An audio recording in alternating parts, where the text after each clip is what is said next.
கோடை வெயிலின் இடையே தமிழ்நாட்டில் பரவலாக மழை பெய்து வரும் நிலையில் இது குறித்து விளக்கம் அளிப்பதற்காக சென்னை வானிலை ஆய்வு மைய முன்னாள் இயக்குநர் ரமணன் நம்மோடு இணைகிறார். அவருடன் நம்முடைய சிறப்பு செய்தியாளர் ராஜா திருவேங்கடம் கலந்துரையாட இருப்பதை பார்க்கலாம்.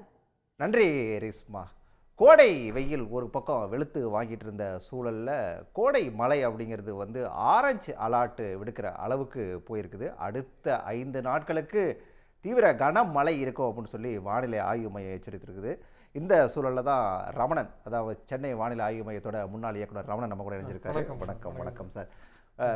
கொளுத்துற வெயில் ஒரு பக்கம் இருந்த சூழலில் திடீர்னு ஆரஞ்சு அலர்ட் அளவுக்கு போயிருக்குது. என்ன காரணம் இந்த அதி கனமழைக்கு? ஒரு சுழற்சி இருக்குது. அந்த மேலடுக்கு சுழற்சி குமரிக்கடல் மற்றும் அதை ஒட்டியுள்ள தென் தமிழக பகுதிகளில் இருக்குது. இந்த சுழற்சியின் காரணமாக நல்ல மழை பெய்யும், அநேக இடங்கள் மழை பெய்யும் கொடுத்துருக்காங்க. அடுத்தது ஒரு இடங்களில் கனமழையோ மிக கனமழையோ அதுக்கான இதையும் எச்சரிக்கையும் கொடுத்துருக்காங்க. இந்த ஆரஞ்சில்னா ஒரு விழிப்பறிக்கை, கவனமாக இருக்க வேண்டும்.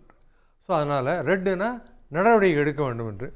ஸோ அதனால் விழிப்புடன் மக்கள் இருக்க வேண்டும் என்பதற்காக சொல்லியிருக்காங்க. அதுதான் கோடை காலத்தில் இதுக்கு முன்னாடி இது போல் ஒரு ஆரஞ்சு அலர்ட் விடுக்கிற அளவுக்கான கனமழை அப்படிங்கிறது போயிருக்குதா உங்கள் காலகட்டங்கள்லாம்?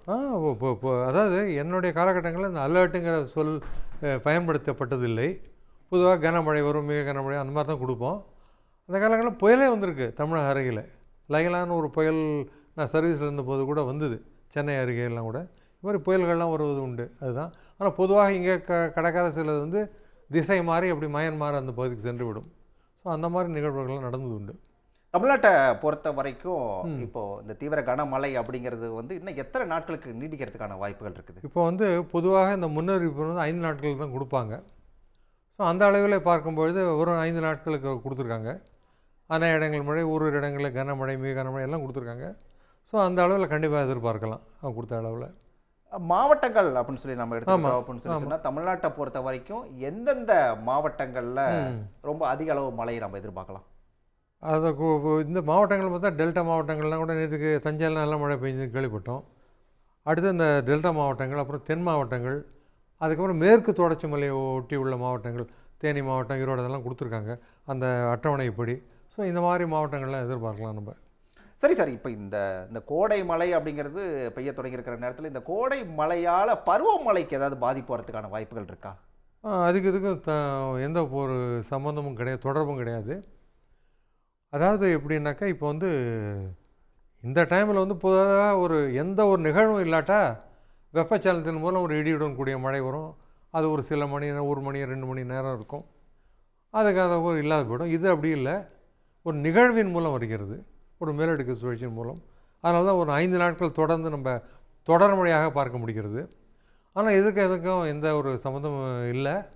பொதுவாக பருவமழை அப்படின்னு சொன்னானாக்கா தென்மேற்கு திசையிலேருந்து வரக்கூடிய காற்றானது நம்ம கேரளா, கர்நாடகா இந்த பகுதிக்கு செல்லும்பொழுது ஏற்படக்கூடிய மழை. காற்று வேகமாக அடித்தாலும் நல்ல மழை வரும், ஆடி காற்றில் அம்மியும் பறக்குமாங்க. இல்லாட்டனா அந்த மேற்கு கடற்கரை பகுதியில் ஒரு தாழ்வு நிலை போன்ற இது எதனா உருவாகிச்சுன்னா அப்பொழுது கூட கர்நாடகா, கொங்கன், கோவா, கேரளா இந்த கடற்கரையில் மழை வரும். அடுத்தது வங்கக்கடலில் ஏதாவது தோன்றியன்னா, தோழ பகுதியெல்லாம் தோன்றியதுன்னா அது உள்பகுதிக்கு செல்லும். அப்பொழுது வட பகுதிக்கு இந்த ஒரிசா போன்ற மாநிலங்கள்லாம், டெல்லி, மேற்கு இந்தியாவிலும் வரும்.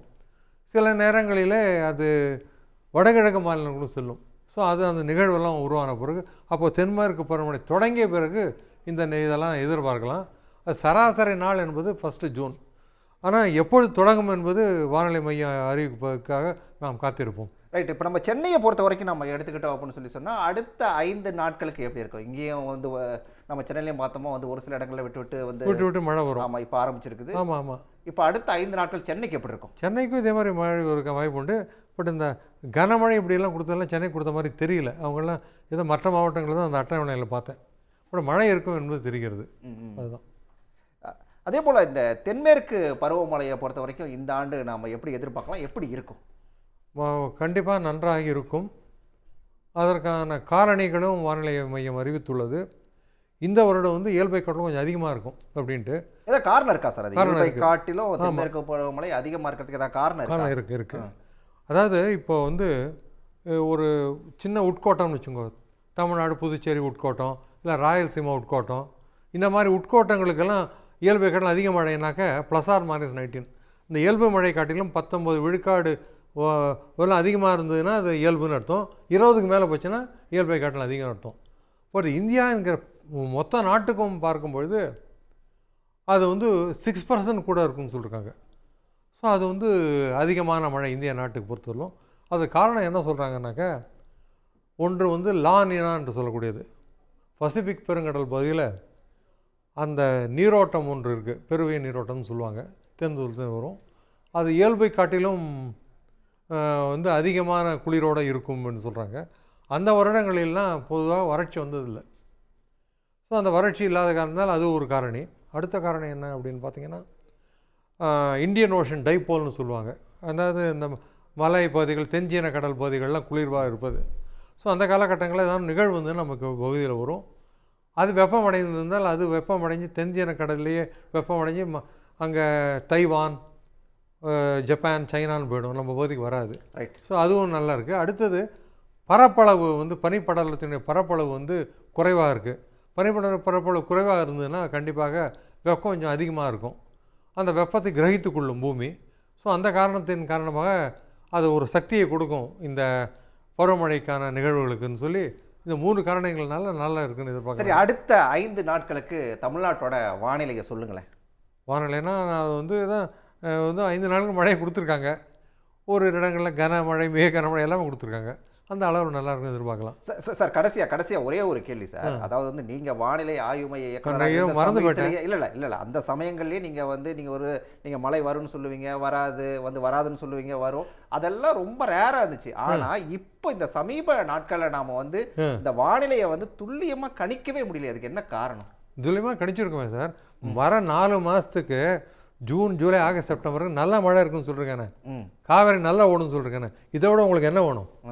அது 4 மாதத்துக்கு நல்ல மழை வருங்கிறது கணிப்பு, இயல்பை கடன் அதிகமாக வரும், அது காரணம் எல்லாம் சொல்லியிருக்கோம். அப்புறம் இதுக்கு மேலே என்ன எதிர்பார்க்குறீங்க நீங்கள்? Right sir. நிறைய விஷயங்களை பகிர்ந்துக்கிட்டீங்க. நன்றி. உடனுக்குடன் செய்திகளை தெரிந்து கொள்ள சன் நியூஸ் பெல் ஐகானை கிளிக் பண்ணுங்க.